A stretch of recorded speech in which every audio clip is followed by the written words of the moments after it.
What's up, Ryan? I appreciate the question and the comment. So let's just get right into it. So to wire a sub in your car, you're gonna need three things. You're gonna need power, you're gonna need signal from the radio to make sound, and you're gonna need an on and off switch for the amp. And on most radios, there is a wire that you can send to the amp to do that, which is how mine is set up, so that's how I'm gonna show you guys.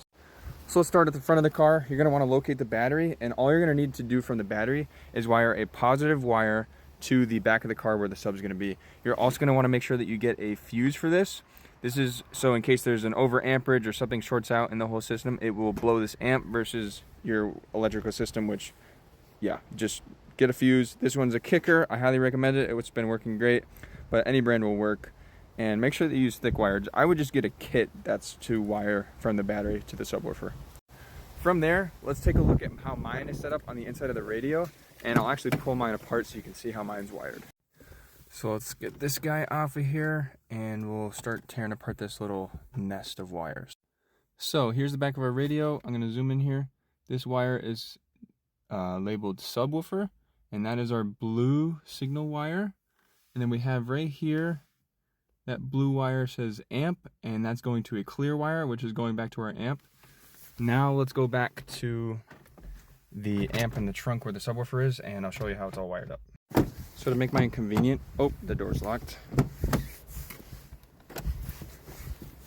So to make mine convenient, I have it right behind this seat here, and here's my amp. So this, I know there's a lot of blue wires, I'm sorry if it's confusing, but this blue wire is coming from that battery and the fuse we talked about in the beginning. This is the clear wire, that's the on and off switch, and then this is your ground. So you don't need to run a ground from the battery because you can just run this ground to a bolt somewhere in the trunk. And then this is that blue signal wire from the radio that goes into sound.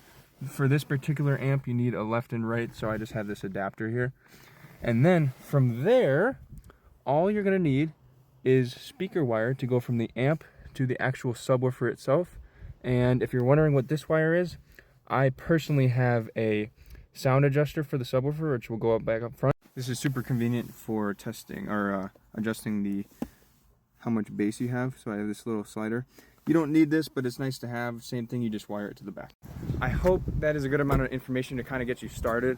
That's pretty much all there is to it, aside from obviously installing it and doing it yourself. But if you have any more questions, please let me know. I'd be happy to answer them, and hope you have a great day, man.